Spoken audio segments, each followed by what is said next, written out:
ओम शांति।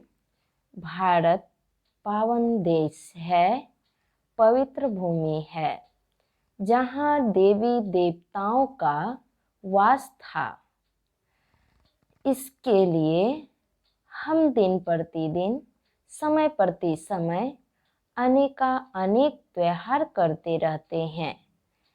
हमारे देश में सबसे बहुत महत्वपूर्ण ये त्योहार, जिसे हम छठ पूजा के रूप में करते हैं।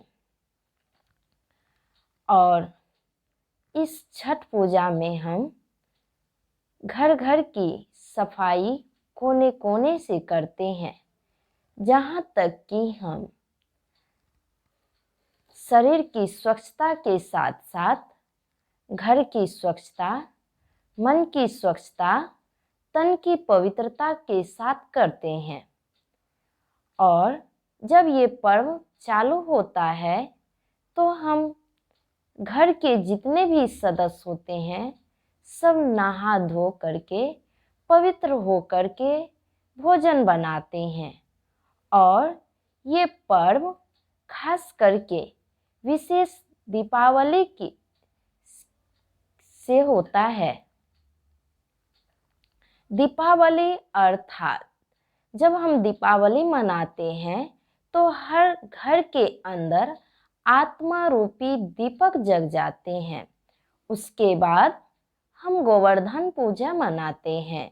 गोवर्धन पूजा हम पशु पक्षी प्रकृति के सुरक्षा के लिए हम ये त्योहार करते हैं, उसके भावना के प्रति, उसकी रक्षा के लिए। उसके बाद हम भैया दूज पर्व मनाते हैं, जहाँ की भाई भाई में एक मनोवृत्तियाँ लेकर आती है और भाई बहन के साथ ये सच्चा पवित्र रिश्ता होता है, जिसे बड़ी प्यार से हम मनाते हैं। उसके बाद कार्तिक मास के चौथे दिन से ये पर्व चालू होते हैं, चौथ से लेकर सप्तमी तक। जब हम ऋतु का परिवर्तन होता है तो हम उस सूर्य के प्रति एक कृतज्ञता रखते हैं और भावना से हम उनकी पूजा करते हैं।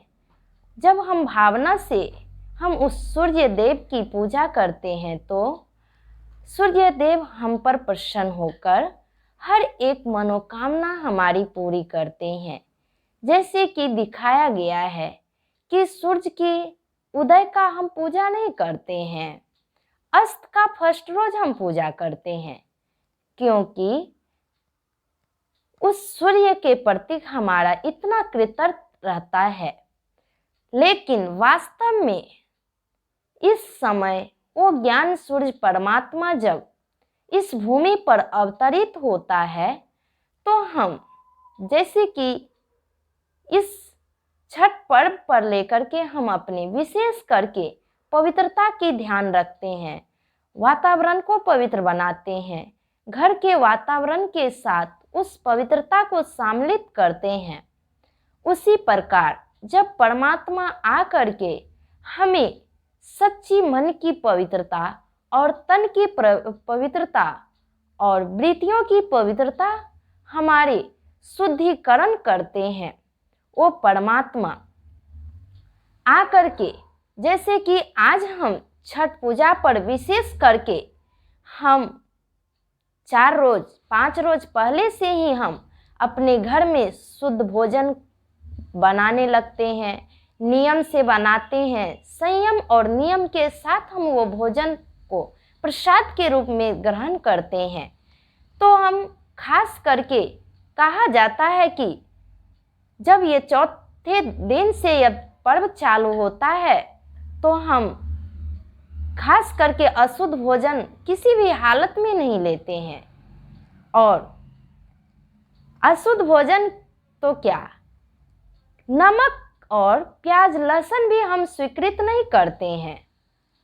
और ये प्राकृतिक उस भावना से हम उस सूर्य के प्रति हम कृतज्ञता रखते हैं। और ये पर्व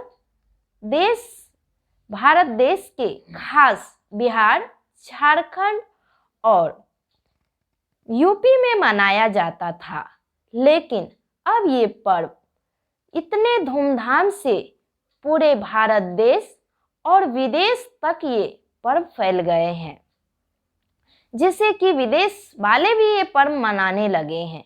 इतनी इसकी कृतज्ञता हो गई है।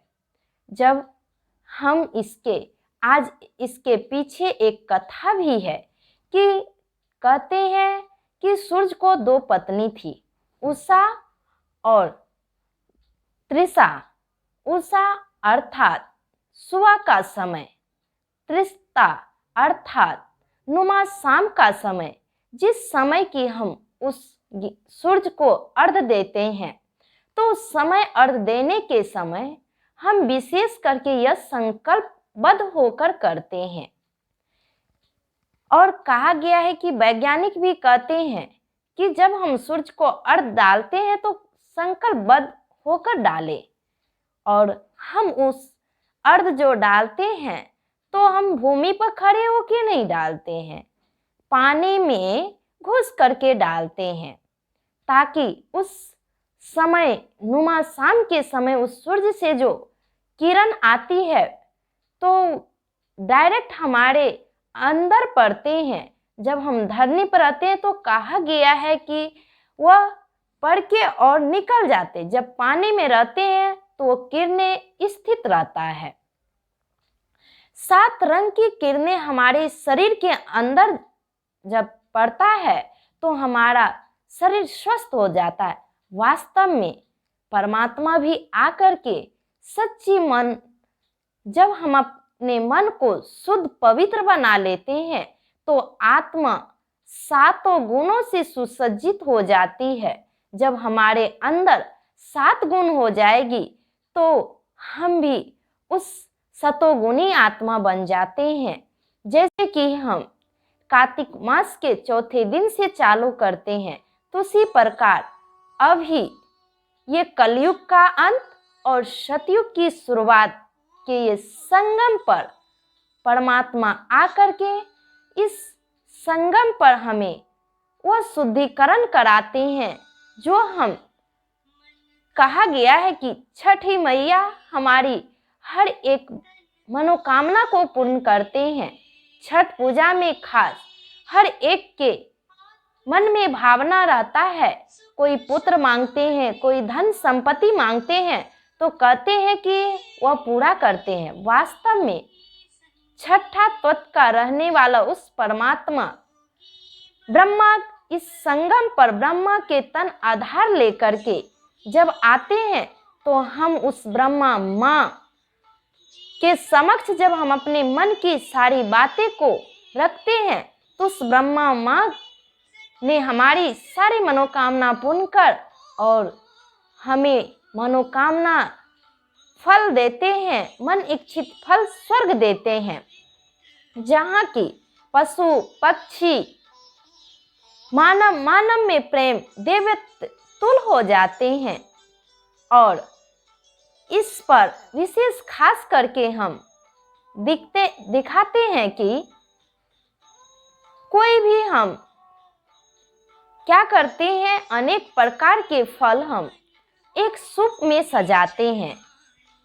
सूप अर्थात सूप का एक विशेषता है कि जब महिलाएं घर के में कोई कार्य करती है या अनाज साफ करती है तो वह सूप का विशेषता है कि कचरा को बाहर निकाल देते हैं और अनाज अंदर रहता है। तो उसी प्रकार हम अपने बुद्धि को शुभ समान बना ले ताकि व्यर्थ बातों को खत्म कर बाहर निकाल दे और वह शुद्ध अच्छी बातें हमारे अंदर रहे। और उस सूप में हम डाला जब सजाते हैं तो ढेर सारे फल से हम उस डाला को सजाते हैं, अर्थात फल दिखाते हैं कि हम उस फल समान फलीभूत हमारे सात्विक सतो प्रधान हमारी बुद्धि हो। खास करके नारियल दिखाते हैं। नारियल में दिखाते हैं कि बाहर से वह बहुत कठोर रहता है और अंदर में नर्म रहते हैं।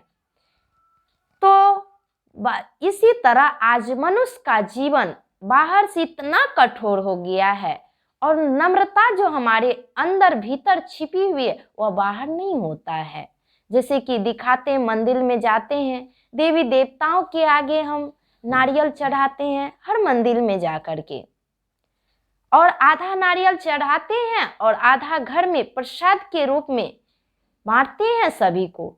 तो उसी प्रकार आज मनुष्य भी जब उस परमात्मा को याद करेंगे, जब हमारा बुद्धि सतो प्रधान हो जाएगी, तो उस कठोरतापन हमारे बुद्धि से निकलकर हमारे ऊपर की जो कठोरता है वह समाप्त हो जाएगा।